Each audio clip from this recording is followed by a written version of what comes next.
And I'm back with the Collector. Sorry I had to separate his and Bellows' video. Too much craziness happening IRL. Like, my bathroom's still not done, but it's fine, because this will probably be a short video anyway, because I don't have too much to say about the Collector, since we don't really get to know too much about him other than the bare minimum, which is fine, but in all honesty, I didn't really care for the direction he went. Again, I know the show was canceled, so take what I say with a pinch of salt, because just because I love the show with my whole heart doesn't mean I loved everything they came up with, and unfortunately that includes the Collector, because while he was underdeveloped and rushed, him being implied to being the surprise final boss of the show was the best thing about him. I genuinely love the amount of mystery and small moments that hinted to bigger things about them, but to say the surprise was an understatement is a stretch. Cause while the first part of the season finale bugged me, I genuinely got excited when the Collector was released. His few minutes of interactions with everyone was amazing,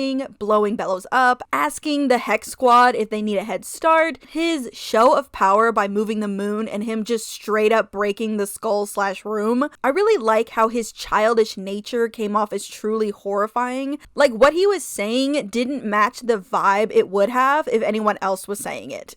His breaking free introduction will always be my favorite, as it still had the vibe of his shadow personality, which, off topic, on topic-ish, there's been talk that the Collector's personality when he was trapped is mirroring Bellows's, since he's around him all the time, and honestly I can see that, as it does make sense. Most kids mimic their parents or an older figure in their life, and with how long the Collector and Bellows have been together, it wouldn't be too off that the Collector has picked up or mimicked him in some way, which is why it was so weird to see the Collector be so different when we see him in King again in season 3. I know at least a month or two has passed, but the Collector being around King shouldn't have changed his personality as much as it did. Yes, the Collector is free and Bellows is gone, so he's allowed more freedom, and we know time isn't really relevant to what the Collector is, but with him being trapped by King's dad and practically laying dormant for years with nobody till someone found him. Also, sorry, what the fuck is up with there being two mirrors? We see the first one from Bellows finding it, and then we see the other one the Titan trackers have, but it's cracked. Makes me wonder if another Collector was trapped, but then our Collector points out that he knew about the Titan trackers, so it's like, what the fuck? Why are there two mirrors? What does that mean? The Collector's overall timeline is weird. It's kind of why I wish the Collector was the final boss. Like, Bellows dying the way he did while fast and insane would have been fine, because with the cancellation, we're left with like way more questions for the Collector than anyone else, because at least with the other characters, you can make a pretty solid assumption. The Collector, however, nope, nothing, other than how he was trapped and why. Everything else is just a bunch of whys. You can't even try to imply what could have been going on, like, and I kind of understand it because the Collector is shrouded in mystery, but it still feels like very slapped together, if that makes sense. Anyway, sorry,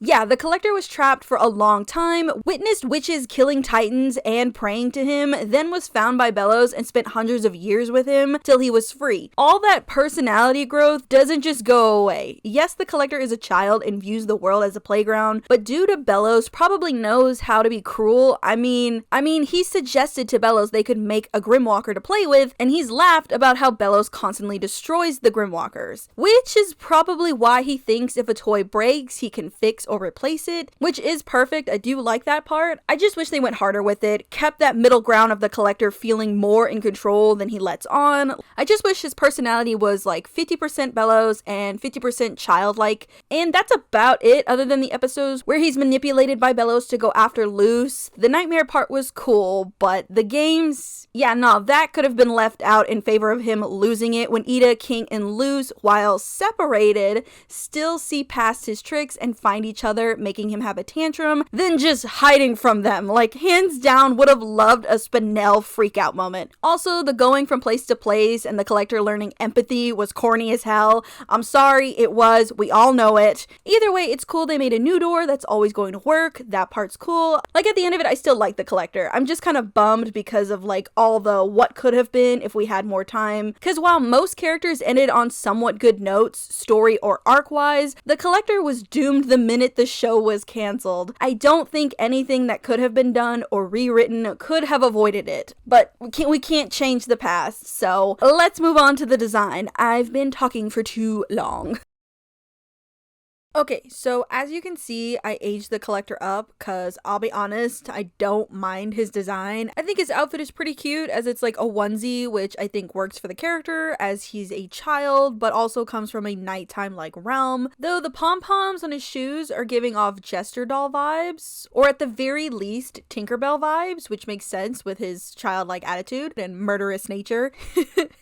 It's just the coloring and smaller details I had some issues with. Like, the colors are fine. I mean, I kind of prefer the concept colors more, though not super sure if these were his OG colors, but I like the more muted style as it's far more different than what we expect and less connected to loose. The purple symbolism is beginning to be a bit much, but you know what? It's not exactly a problem, but again, there's too much that ties them together. Anyway, the in-show colors again are fine, but I wish they'd gone harder with them, because after the collector was free and the high wore off from the season finale, I realized how normal he looked. Like, he didn't seem any different from your average witch child. Like, the blue marking is cool and works along with his star freckles, but that's just one part of him. The rest of him is this like flesh yellow color. The hue they picked tended to change color due to the lighting, making him look a little too human looking. Also, it's weird how one leg is colored blue, yet both his hands are yellow. The rest of the color issue is just how the colors don't really match the character. Like, the dark purple is fine, but it's that gray blue that just makes me question a lot. Also, his colors aren't evenly spread out, and they have roughly 6 main colors, which for me at least is a big no. You want 3 main colors, 4 if you want to add an extra highlight color, but any more than that and you're pushing it. The small details that bugged me were mostly just their sleeves and the hat. The hat itself is fine, it's just the dots on it. I know it's meant to look like stars, and that's fine, but it's the only thing on the collector with this pattern. And while yeah, it makes me look at his face more, it also ends up disconnecting his whole outfit. Now for the sleeves. The sun and moon designs again are fine on their own, but again, it's the only part of his outfit that has that design. Also, the hem design of his sleeves clash with the sun and moon patterns and also don't match anything else on the collector other than color. Like, when you really look at him, it looks so weird when you notice the smaller details, you know? Like, and that's a me thing. I'm a detail person. I tend to overanalyze. The other final small detail issue I have is more of a me thing, but I'm not a huge fan of the eye color looking so similar to King's, as I feel King and the collector, while connected by a lot, should probably be more separate in appearance. I understand the collectors and the Titans themselves have more of a yin-yang situation going on. Like off the top of my head, I think that the collector's magic does not work on the Titans, and it's shown to us that the Titans do have much stronger magic than the collectors themselves. So like they have a very like unique dynamic basically. So that's why I feel that King and the collector shouldn't look too similar or have that connection. It's hard to explain exactly why, but again, this is a me thing. So another thing, I really hate it when same colors or colors really close in hue touch, aka seeing the yellow part of the collector's eye be so close in hue to the collector's skin makes me want to scream. Other than my I'm sorry, it's one of my pet peeves. It's never gonna go away.